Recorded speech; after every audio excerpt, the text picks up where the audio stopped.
Salut à toutes et à tous et bienvenue dans cette vidéo où on va parler du fusil Lebel dans sa version à lunettes pour tireurs d'élite.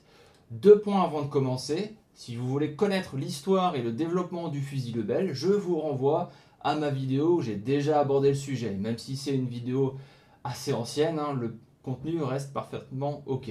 Ensuite, j'ai déjà abordé toute l'histoire des tireurs d'élite ou plutôt des snipers dans la précédente vidéo.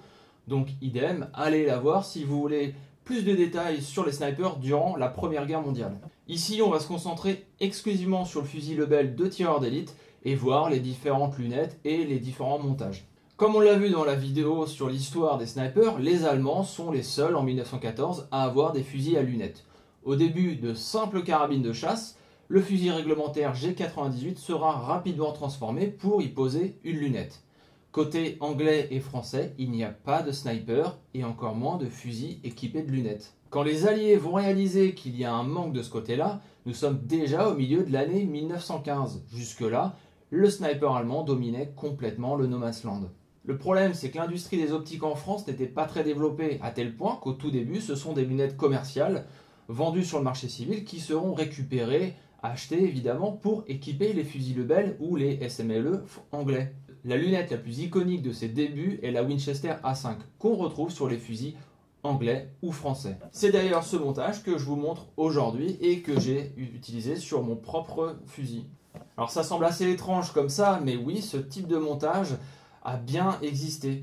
Il s'agit des tout premiers montages de lunettes sur les fusils Lebel en 1915, avant que l'armée française ne décide d'équiper les Lebel avec des lunettes de l'atelier de Puteaux. Aussi, les fusils Lebel qui seront équipés de lunettes ne seront pas sélectionnés et triés sur le volet, alors que c'était plutôt l'usage dans certaines armées. Là, il n'y a aucune distinction de fait, ce qui veut dire qu'aujourd'hui, on ne peut pas distinguer un fusil Lebel d'un modèle pour tireur d'élite, à part si bien sûr il y a le montage d'origine dessus.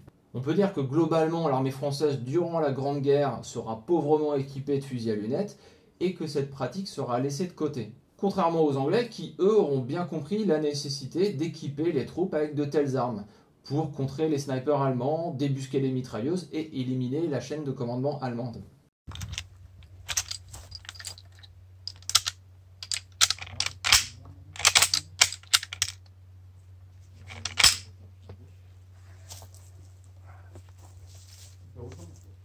C'est bon. Hein. Bon. Ouais.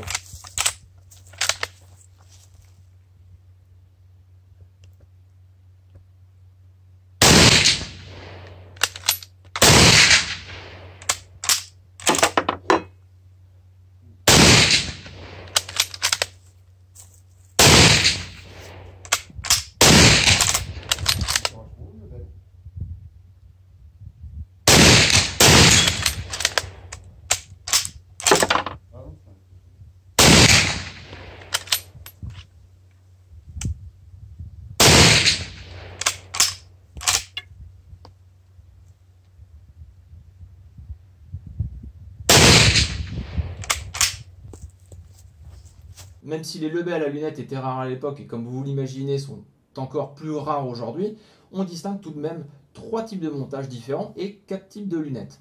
Comme vous le constaterez, tous les montages sont latéraux, c'est-à-dire qu'ils se déportent sur la gauche de l'arme. La raison est simple, cela ne bloque pas la manipulation de la culasse. Alors certes, sur le Mauser G98, la lunette est disposée sur le dessus, mais le levier a été coudé. Chose qui visiblement n'a pas été testée sur le Lebel, car à moins de fabriquer une culasse dédiée au fusil de tireur d'élite, cela semble difficile à mettre en place. Cela laisse donc l'accès au magasin de l'arme, ainsi qu'à la visée standard de l'arme.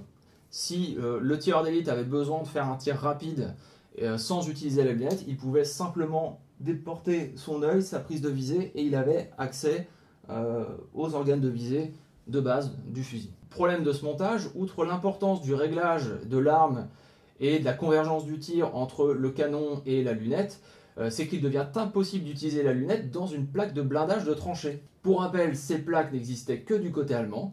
Les Anglais et les Français vont en récupérer pour les installer dans leurs propres tranchées. Mais vous voyez bien qu'elles étaient parfaitement adaptées au tir avec les carabines de chasse ou les Mauser G98 dont la lunette était disposée au-dessus. Là, avec la lunette déportée, ce qui est le cas aussi pour le Lee Enfield, les snipers français et anglais vont devoir faire preuve d'imagination pour utiliser convenablement leur arme. Autre inconvénient de la lunette déportée, c'est que l'ergonomie n'est pas optimale. Et oui, quand on épaule une arme et qu'on vise, on a la joue qui repose entièrement sur la crosse. Mais là, comme la lunette est déportée, on ne peut pas entièrement se reposer sur la crosse. Et donc, je trouve que c'est un peu moins stable. À moins d'avoir son œil directeur gauche ou de mettre un appui-joue sur la crosse. Le premier montage est celui que je vous présente là et que j'ai mis avec ma Winchester A5. Il s'agit d'un montage assez simple qu'il suffit de placer dans la vis du pontet et qui se clip à l'avant en faisant le tour du boîtier. Je reviendrai plus en détail à la fin de la vidéo sur le montage que j'ai fait, pourquoi je l'ai fait et le coût de l'opération. Comme je le disais, les premières lunettes posées sur les fusils Lebel furent des lunettes Winchester A5, mais bien sûr, il vint assez rapidement des optiques conçues et fabriquées en France aux ateliers de Puteaux. Puteaux fabriquait alors des APX modèle 1915 pour des pièces d'artillerie. Je n'ai pas trouvé exactement sur quelles pièces d'artillerie elles furent équipées en premier, mais ce qui est sûr, c'est qu'on les retrouve sur les canons de 37 mm à tir rapide modèle 1916, comme on peut le voir sur ces photos. Ces APX 1915 ne seront pas utilisées sur les fusils, mais elles servirent de base pour les prochains modèles. Et ce prochain modèle, c'est l'APX modèle 1916. Et oui, vous voyez, quand je disais que la France était un peu à la traîne en termes d'armes à lunettes, il a quand même fallu attendre 1916 pour voir arriver les premiers fusils Lebel équipés de lunettes françaises. Peu de changements entre la 1915 et la 1916, à part sur des composants internes. Le réglage de la lunette peut aller de 200 à 800 mètres et elle est bien sûr réglable en latéral et en horizontal. Cet APX modèle 1916 a pu être monté sur les premiers types de montage ainsi que sur les seconds types, qui comme le premier vient faire le tour du boîtier mais cette fois-ci qui est vissé dedans. À l'avant, le montage est au niveau de la hausse et passe sous le canon. Il était aussi vissé dans la hausse. La lunette se trouve alors plus en avant sur l'arme, ce qui semble mieux. En 1916, c'est l'arrivée d'une nouvelle lunette et d'un nouveau montage. L'APX modèle 1917 est plus courte que la 1916 puisqu'on passe de 28 cm à 24 cm. A noter que le corps arrière de la lunette a été élargi. Le nouveau montage consiste quant à lui en un simple rail fixé sur le côté gauche du boîtier. Ce rail sera le montage définitif et réglementaire adopté en 1921. C'est d'ailleurs ce montage APX 1917 plus montage du troisième type que je vous présente dans la vidéo. Ce qui nous amène à la dernière variante de lunettes, l'APX modèle 1921. Globalement similaire à l'APX modèle 1917, cette 1921 voit sa tourelle d'ajustement de l'élévation changée par une tourelle plus haute. Et la distance de réglage maximum a été augmentée à 1200 mètres contre 800 mètres précédemment.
Les fusils Lebel avec APX 1921 furent encore utilisés durant la Deuxième Guerre mondiale. Il y a eu quelques fusils Berthier 0715 équipés aussi de lunettes, mais visiblement cela n'a pas donné satisfaction. Au final, à part le fusil Lebel, aucune autre arme française n'aura été équipée de lunettes entre 1915 et 1949. Et oui, il faudra attendre l'arrivée du MAS 49 pour retrouver une arme équipée de lunettes. Des tests de montage auront lieu sur le MAS 40, mais comme celui-ci n'a pas eu le temps de sortir des usines, au final, il faudra bien attendre l'arrivée du MAS 49. Mais ça, pour en savoir plus, je vous renvoie vers ma vidéo dédiée à cette superbe arme. Aujourd'hui, ces APX sont quasiment introuvables sur le marché et c'est vraiment une chance de pouvoir vous présenter un tel montage aujourd'hui. De plus, vous avez pu le voir entre les différents modèles de lunettes et les différents types de montage, tous ne sont pas forcément compatibles. Ou du moins, si vous avez la chance de trouver un fusil Lebel équipé de son rail, il sera quand même très compliqué de trouver l'APX encore équipé de ses embases. Et c'est un peu pour ça que j'ai fait ce montage, car c'est, je pense, le montage le plus simple à faire si vous aussi vous voulez un fusil Lebel de tireur d'élite. Je vous mets en description les liens pour l'achat du montage ainsi que de la lunette. En termes de coût, eh bien déjà il vous faudra trouver un fusil Lebel. Et là déjà ça ne sera pas simple de faire une bonne affaire vu les prix actuels sur le marché. Donc pour ça je ne ferai pas plus de commentaires car certains les trouvent encore à 500 € tandis que d'autres n'auront pas le choix que de débourser 1500 €. Ce qui me semble bien de trop. Vient ensuite le montage qui est bien évidemment une reproduction. Et je ne connais qu'une seule entreprise qui le fabrique, donc on rajoute 225 €. Je reprécise que ce montage ne touche pas à l'intégrité de l'arme, donc si cela ne me plaît plus ou que je souhaite revendre mon arme, eh bien j'ai juste à le retirer et il n'y aura aucune trace du montage. Ensuite la lunette importée des États-Unis, donc avec des frais de douane, ce qui monte grosso modo à 400 €. Et pour terminer, un ajustage entre l'embase et le montage, car les trous du montage ne correspondent pas au niveau de l'écart avec l'embase de la lunette. Il m'a fallu donc déposer mon arme chez un armurier pour qu'il reprenne cela, ainsi que de tarauder les embases pour pouvoir inverser les colliers. Car simplement les vis de serrage en bas, si elles ne sont pas à gauche, eh bien elles viennent taper dans le tonnerre du fusil. Et donc il est impossible de visser.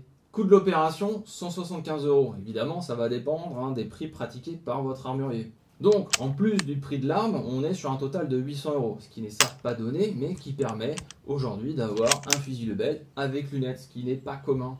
Et clairement, ce type de montage n'est pas commun non plus. Je m'arrête là sur mon montage, je consacrerai une vidéo dédiée au tir avec cette lunette dans une prochaine vidéo.